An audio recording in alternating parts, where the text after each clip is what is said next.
ఎక్కడైనా చిన్నారులు కొట్టుకుంటే పెద్దవాళ్ళు విడదీస్తారు. కొట్టుకున్న చిన్నారులకు సర్ది చెబుతారు. అవసరమైతే 4 దెబ్బలు వేసి మరీ బుద్ధి చెబుతారు. అయితే అమెరికాలో ఇటీవల విద్యార్థుల పేరెంట్సే కొట్టుకున్నారు. దీంతో తల్లిదండ్రులు చిన్నారులే వారించాల్సి వచ్చింది.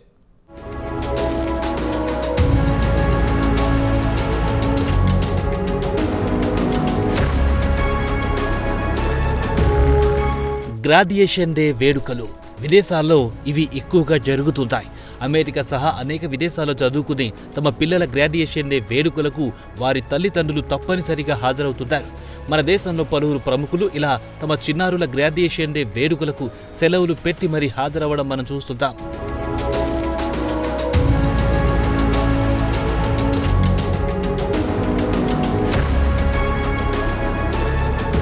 పాల్కీ ఎలిమెంటరీ స్కూల్ ఆర్కాన్సన్ రాష్ట్రంలో వెస్ట్ మొంఫిస్ నగరంలో ఉంది ఈ పాఠశాల.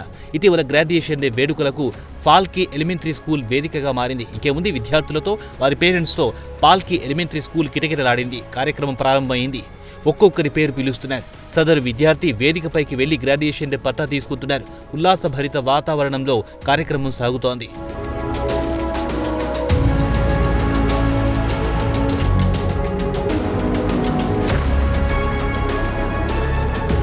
అయితే ఉన్నట్టుండి ఎక్కడో చిన్న గలాబా జరిగింది. ఇద్దరు మహిళలు ఒకరిపై ఒకరు పెద్దగా అరుచుకోవడం వినిపించింది. దీంతో కొంతమంది అక్కడికి వెళ్లి ఇరు పక్షాలకు సర్ది చెప్పడానికి ప్రయత్నించారు. అయినా గొడవ సద్దుమణగలేదు. గొడవ మరి కాస్త పెద్దదయింది. చివరికి గ్రాడ్యుయేషన్ డే వేడుకలు చూడడానికి వచ్చిన పేరెంట్స్ కొట్టుకోవడం మొదలైంది. ఎటు చూసినా బాహాబాహినే. ఎవరెవరిని కొడుతున్నారో తెలియడం లేదు. కాసేపటికి పాల్కీ ఎలిమెంటరీ స్కూల్ ఓ యుద్ధ భూమిగా మారిపోయింది.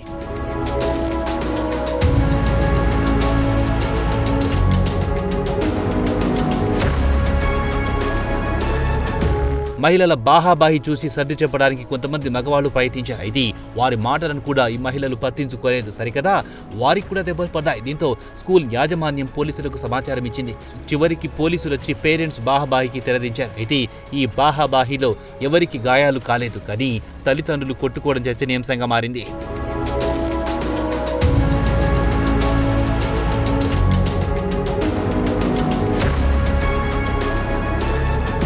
కాగా తల్లిదండ్రులు బాహాబాహిని పాల్కీ ఎలిమెంటరీ స్కూల్ యాజమాన్యం ఖండించింది. పిల్లలకు బుద్ధి చెప్పాల్సిన పేరెంట్స్ ఇలా బాహాబాహికి దిగడం ఏంటని ప్రశ్నించింది. పేరెంట్స్ ప్రవర్తన ఏమాత్రం ఆమోదయోగ్యం కాదని స్కూల్ యాజమాన్యం పేర్కొంది. బాహాబాహి బాధ్యతలపై చర్యలు తప్పవని స్పష్టం చేసింది. అంతేకాదు తమ పాఠశాలకు మద్దతు తెచ్చే ఇటువంటి ఘటనపై పోలీసుల దర్యాప్తునకు సహకరిస్తామని స్కూల్ యాజమాన్యం వెల్లడించింది.